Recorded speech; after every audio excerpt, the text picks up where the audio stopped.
নমস্কার, কেমন আছেন সবাই? সম্পূর্ণ নতুন একটি চ্যানেল আমার ছোট্ট পরিবারে আপনাদের সবাইকে স্বাগত জানাই। আমি সীমা বেঙ্গল লাইফস্টাইল ব্লগের নতুন একটি ভিডিওতে আপনাদের সবাইকে স্বাগত জানাই। আজকে বৃহস্পতিবার সকাল 8:30 বাজে, আর এখন থেকে আপনাদের সাথে নিয়ে ব্লগটা শুরু করতেছি। আশা করতেছি ব্লগটা ভালো লাগবে। আর আপনারা যে যেখান থেকে ব্লগটা দেখতেছেন সবাই আমার সাথে থাকবেন, পাশে থাকবেন।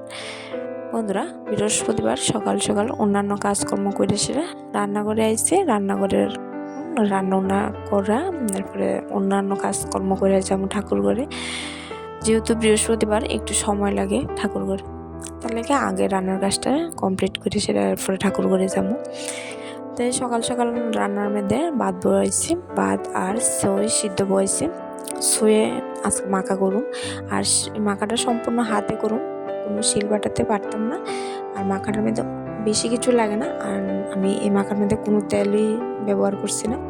মাখার মধ্যে শুধু পেঁয়াজ, রসুন আর কাঁচা লঙ্কা এটি একটু টাইলে সেরা হাতে মাখে সেরা ভর্তাটা করতেছি। আজকের মাখাটা কিন্তু খুব টেস্টি একটা মাখা হয়েছে। আর সঙ্গে একটু ধনে পাতা দিল আর টেস্টটা বাড়ে। আর শীতের দিনে ধনে পাতা যে কোনো কিছুর মধ্যে দিলে মানে তরকারির টেস্টটা অন্যরকমই হয়। আর গরম গরম ভাতের সঙ্গে এই মাখাটা খাইতে খুব স্বাদ। আর আপনারা কে কেমন মাখা খান, আর এভাবে কেউ মাখা খাইছেন কিনা অবশ্যই জানায়। আর কেউ যদি না খাইয়া থাকেন অবশ্যই একবার ট্রাই করে দেখবেন, ভালো লাগবে। আমি সকাল সকাল সবাই খাওয়া দাওয়া দিয়া, মানে সবাই খাওয়ান টাউন সেরে গেছে গা, বাচ্চাটা স্কুলে গেছে গা। আর আমরা বাড়ি, আর আমরা পড়ছি রৌদ্রের মধ্যে খাওয়ানোর লেগে। আর রৌদ্রের যেহেতু ঠান্ডার দিন, আর রৌদ্রের মধ্যে বয়ে বয়ে খাইতে একটা আলাদাই মজা, তার লেগে রৌদ্রে বয়ে বয়ে খাইতেছি। আর খাওয়া দাওয়া কমপ্লিট করে বাসন টাসন সব ধোয়া টুয়া হয়ে গেছে গা। তারপর আয় পড়ছে রান্নার কাজে। দুপুরের রান্নাটা সেরালে ওখানে বাজছে প্রায় 11টার মতন। তাড়াতাড়ি রান্নাটা শেষ করে স্নান টান করে আবার যাবো ঠাকুর ঘরে। আর আজকে দুপুরে রান্নার মধ্যে আছে মাছ ভাজা লইতেছি, আর মাছ দিয়া সিম আলু আর মিষ্টি কুমড়া ডুগা দিয়া একটা পাতলা করে ঝোল করুন। আর কিছু করতাম না। আর আগের দিনের একটু বাঁধাকপির শাক রয়েছে, আর এটা দিয়ে সারবো আজকের খাওয়ান না।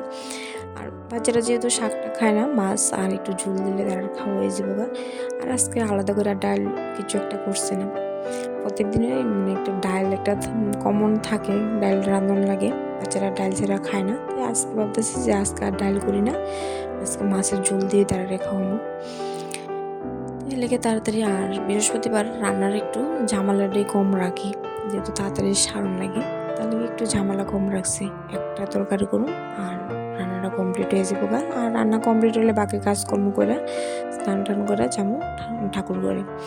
তো আপনারা যে যেখান থেকে ব্লগটা দেখছেন সবাই অসংখ্য ধন্যবাদ। আর ব্লগটা ভালো লাগলে অবশ্যই একটা লাইক কমেন্ট করবেন, আর সাবস্ক্রাইব করে আমার পাশে থাকবেন। তো ব্লগটা দেখতে থাকেন আর আমার সঙ্গে থাকেন।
বন্ধুরা আমার রান্না কমপ্লিট।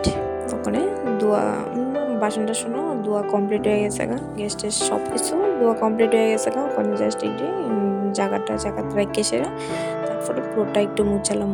আর আজকে অন্য ঘরটি আর আজকে মুছতাম না, বড় ঘর মুছতাম না, আজকে একটু শুধু রান্নাঘরটা একটু মুছছিলাম মশার। তারপরে যাবো স্নান টান করে ঠাকুর ঘরে অনেকটা সময় লাগবো, তাহলে আজকে আর ঝামেলা না বাড়ে সেটা অন্য ঘরটি আজকে আর মুছামুছি করতাম না। প্রায় দিনই মুছা হয়, আর ঠান্ডার দিন আমি একদিন বদ দিয়ে ওই বড় ঘরটি মুছা হয় আর কি, যেহেতু প্রচণ্ড ঠান্ডা আর শুকাইতেও চান। আর বাচ্চারাও প্রায় সময় বাড়িতে থাকে না, আর তারা বাড়িতে থাকলে একটু মানে ময়লাটা হয়। আর টাইলসের আমি প্রত্যেক দিন মুছিও না, আর একদিন পরে মুছি আর কি।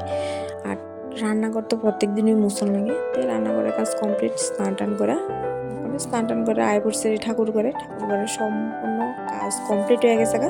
ওখানে একটু ঠাকুর পূজা করুন, মানে মা লক্ষ্মীর ঘরটা বয়সেরা ঠাকুর পূজা করুন।